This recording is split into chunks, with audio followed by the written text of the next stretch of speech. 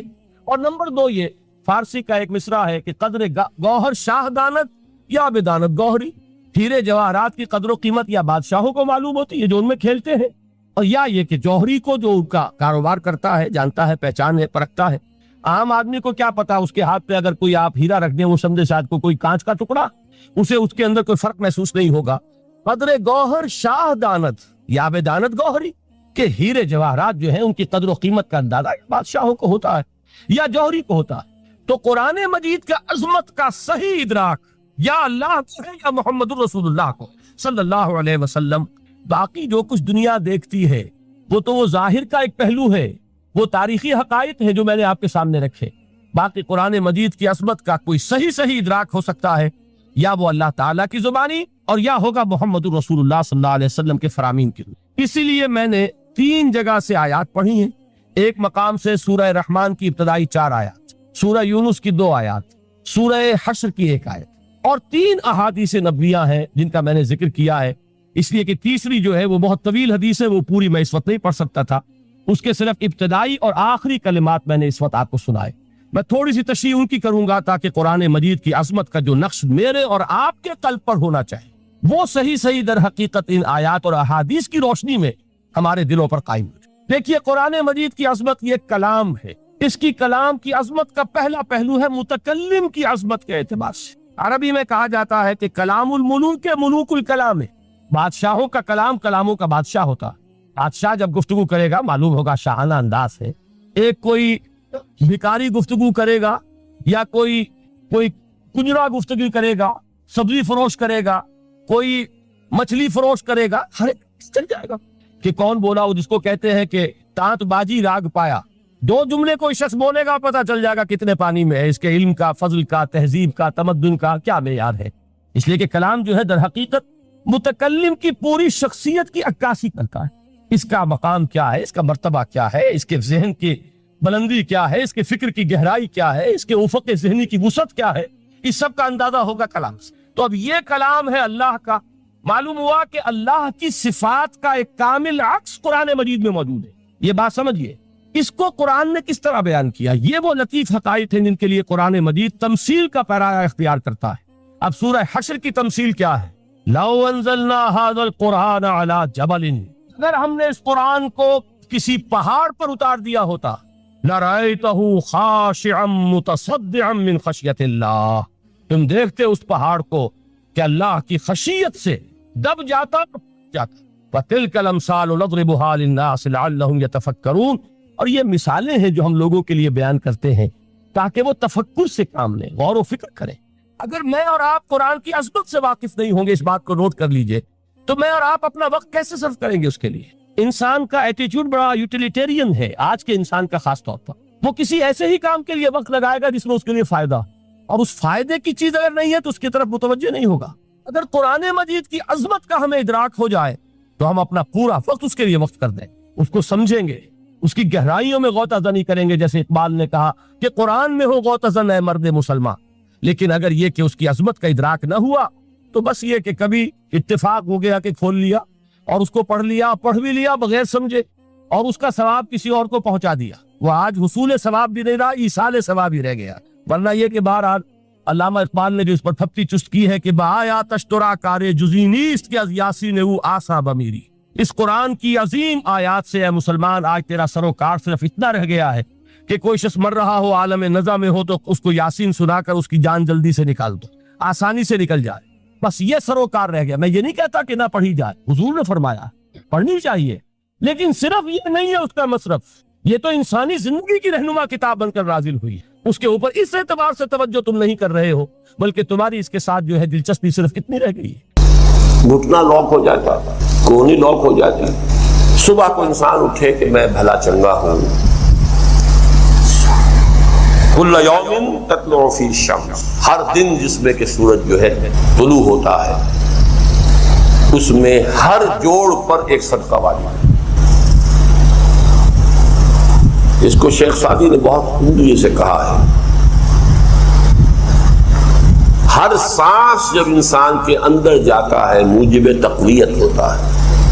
Oxygen گئی قوت ملی، اسی کو برن کریں گے انرجی ملے گی.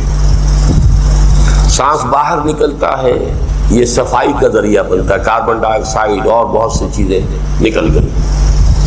بس بر ہر نفس 2 شکر واجب بس. ہر سانس پر 2 مرتبہ شکر کرنا چاہیے. ہر سانس اندر گیا موجب تقویت، باہر بنا موجب تنقیح. لہذا پس بر ہر نفس 2 شکر واجب. تقریباً اسی طرح کا یہ معاملہ ہے. لیکن اب یہ کیسے صدقے ہوں گے؟ اس صدقے ہی کے جیسے کہ پہلے آ چکا ہے اسی کی یہ تعریف میں ہے. تعدل بین اثنین صدقۃ، 2 آدمیوں کے درمیان عدل کراؤ، فیصلہ کرا دو عدل کے ساتھ، یہ بھی صدقہ ہے. تعین الرجل فی دابتہ فتحملہ علیہا اور ترفع لہ علیہا متاعہ صدقۃ، اور تم مدد کرو کسی انسان کی اس کی سواری کے معاملے میں کہ اسے اس پر چڑھنے میں مدد دو، یا یہ کہ اس کی کوئی چیز اس کا سامان نیچے سے اٹھا کے پکڑا دو. اونٹ پر سوار ہو گیا ہے اب نیچے سے سامان پکڑا رہے ہیں، یہ بھی صدقہ ہے. والکلمۃ الطیبۃ صدقۃ، ہر پاک بات جو اپنی زبان سے نکالو گے وہ صدقہ ہے. فلیقل خیرا او لیصمت، بات صحیح کرے اچھی کہے یا خاموش رہے. ہر اچھی بات جو زبان سے نکلتی صدقہ ہے. وبکل خطوۃ تمشیھا الی الصلاۃ صدقۃ، اور ہر قدم جو وہ نماز کے لیے جاتا ہے تو اٹھاتا ہے یہ صدقہ ہے. وتمیت العزا عن الطریق صدقۃ، اور راستے میں سے کوئی اذیت شے کو، اذیت بخش چیز کو دور کرتا ہے. کہیں روڑا پڑا ہوا ہے، کہیں کچھ اور ہے، کوئی ٹھوکر کھا جائے گا تو ہو سکتا ہے کہ کوئی اندھا گزرے، اس کے لیے کوئی مصیبت ہو جائے، اس کو اگر ہٹاتے ہوئے چلے یہ بھی صدقہ. یہ بھی دین کا وہی جامع تصور کے صدقہ جو ہے وہ اس کو کہتے ہیں. صدقہ صرف یہ کالا بکرا لا کے ذبح کر کے وہ وآت المال علی حبہ. اب اس میں جو ترتیب میں نے کہا تھا الاقرب فالاقرب، الاقرب فالاقرب، سب سے پہلے ذوی القربہ، اور اس میں اکثر و بیشتر ہم سے کوتاہی ہوتی. دور دراز کے لوگوں کے ساتھ نیکی ہو رہی ہے. سگے بھائی کی بیوہ اور یتیم بچے جو ہیں وہ محروم ہیں، انہوں نے اس وقت یہ کر دیا تھا، یہ کر دیا تھا. ظاہر بات ہے کہ رشتہ داروں سے تو شکایتیں ہوتی ہیں، یہ تو ہمیشہ ہمارے مخالف رہے جی، ان کی ہم کیسے مدد کریں. اگر تو اللہ کے لیے دینا ہے تو پہلا حق ان کا. من عطا للہ وابغض للہ وعطا للہ ومنع للہ، اللہ کے لیے دیا ہے اگر تو اپنے اس نفس کی جو انتقام کا جذبہ ہے اس کو کچلو، اور جس کا سب سے پہلا حق ہے اس کو پہنچاؤ. حق بحقدار رسید ذوی القربى والیتامى، جو بے سہارا رہ گئے، باپ کا سایہ نہ رہا. والمساکین، مساکین کسے کہتے ہیں؟ مسکنت کہتے ہیں کم ہمت. آپ کو معلوم ہے آج کل ایک مرض کہلاتا ہے نیورستھینیا. آدمی دیکھنے میں ہٹا کٹا ہے، صحت مند ہے، لیکن اندر سے اس کی کوئی ہمت ایسے جواب دے گئی ہے کچھ کر ہی نہیں سکتا. وہ ہے مسکین. اسی لیے جو فرمایا گیا یہودیوں کے لیے ضربت علیہم الذلۃ والمسکنہ، ذلت کے معنی بھی کمزوری اور مسکنت کم ہمت، ہمت ختم ہو گئی. جو اپنے پاؤں پر نہیں کھڑا رہ سکتا اس وجہ سے کہ اس میں وہ ہمت کم ہو گئی ہے، وہ بھی مستحق ہے. وابن السبیل اور مسافر. پرانے زمانے میں آپ کو معلوم ہے نہ سرائے تھی، نہ کچھ اور تھا، نہ ہوٹل تھے. پھر اگر کہیں راستے میں چوری ہو گئی، ڈاکہ پڑ گیا، تو آدمی جو ہے گھر میں خود ہے، کفیل ہے، اچھا ہے. اس وقت کی حالت ایسی ہو گئی. ہمارے ہاں بیگرز نے اسی کو ایک بہت بڑا بہانہ بنایا ہوا، جی میں آیا تھا وہاں سے اور یہاں سے اور میری جیب کٹ گئی، سب کچھ چلا گیا، اب مجھے واپس جانے کے لیے کرایہ چاہیے. اکثر و بیشتر جھوٹے کیسز ہوتے ہیں. اگر آپ کسی کو پکڑ لیں اور ساتھ لے کر کہیں تحقیق کراؤ تو وہ بھاگ جائے گا، پھر نہیں آئے گا اس مسجد۔ لیکن یہ کہ ابن السبیل یہ بھی ایک کھاتا ہے۔ وسائلین یہ ذرا تفصیل طلب معاملہ ہے۔ اسلام کی تعلیم بڑی متوازن ہے۔ ایک طرف سوال کی مذمت ہے، مت اپنا دستے سوال دراز کرو کسی کے سامنے۔ جو شخص ہاتھ پھیلاتا ہے مانگنے کے لیے وہ اپنی عزت نفس کو ہتھیلی پر رکھ کر آپ کے سامنے پیش کر رہا ہے، اور آپ ٹھوکر مار دیتے ہیں اس کی عزت نفس۔ مانگو اللہ سے، اللہ کسی کے دل میں ڈالے تمہاری ضرورت پوری کر سکتا ہے،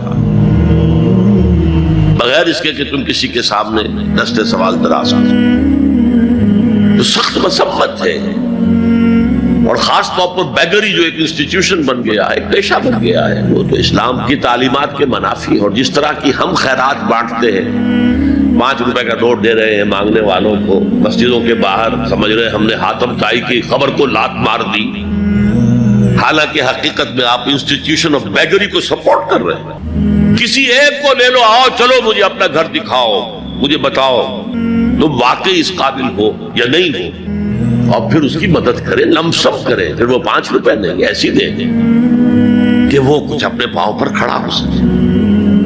میں نے 1 روپیہ نہیں کہا، دیکھیں 1 روپیہ تو اب کوئی شے نہیں رہی، لیکن یہ کہ 5 روپے کا نوٹ بھی آپ نے تقسیم کرنے شروع کر دیے، یہ کیا ہے؟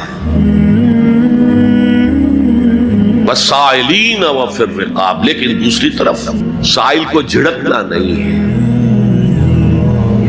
ولا اما سائل فلا تنہر، جھڑکو نہیں۔ اچھا بھائی نہیں، معاف کرو میرے پاس اس وقت آپ کی مدد کے لیے کچھ نہیں ہے، میں کچھ نہیں کر سکتا۔ تو ان دونوں کے درمیان اصل میں معاملہ ہونا چاہیے، بلکہ یہاں تک بھی فرمایا سائل کو ضرور دو، چاہے وہ گھوڑے پر سوار ہو کر تمہارے دروازے پہ آیا ہے، کیا پتا اس کی واقعی الجھن کیا ہے۔ تو سوال کی مذمت اور سائل کو جھڑکنے کی ممانعت، حتی الامکان خالی ہاتھ نہ لوٹاؤ۔ اس نے اپنی عزت نفس اپنی ہتھیلی پر رکھ کر تمہاری سامنے پیش کر دیا، اسے ٹھوکر نہ مارو۔ لیکن جیسا کہ میں نے عرض کیا، یہ انسٹیٹیوشن آف بیگری جو ہے یہ ایک علیحدہ شے ہے، بالکل اس کا اس سے کوئی تعلق نہ سمجھیے۔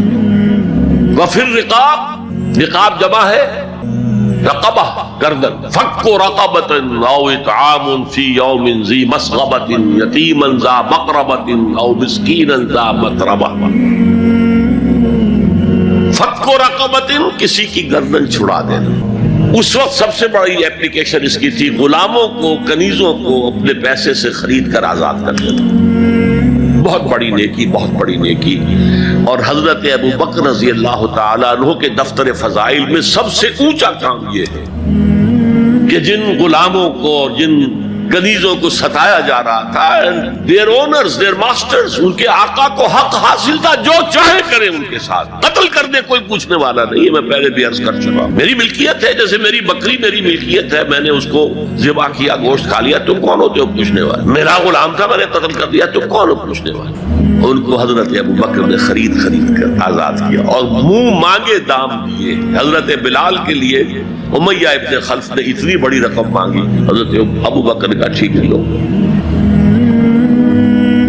باپ نے کہا بھی ابو قحافہ نے، ابو بکر کو کوئی غلام خریدنا ہی تھا تو کوئی طاقتور آدمی جو کام آ سکے کہیں اس کو خریدنا چاہیے۔ مجھے کیا پتا ابو بکر کس لیے خرید رہا اور کس کے لیے خرید رہا۔ آج کے دور میں اس کی اپلیکیشن ہوگی، کوئی شخص جو ہے اگر قرض میں اس طرح جکڑا جائے کہ لاکھ ہاتھ پاؤں مارے نکل نہیں سکتا،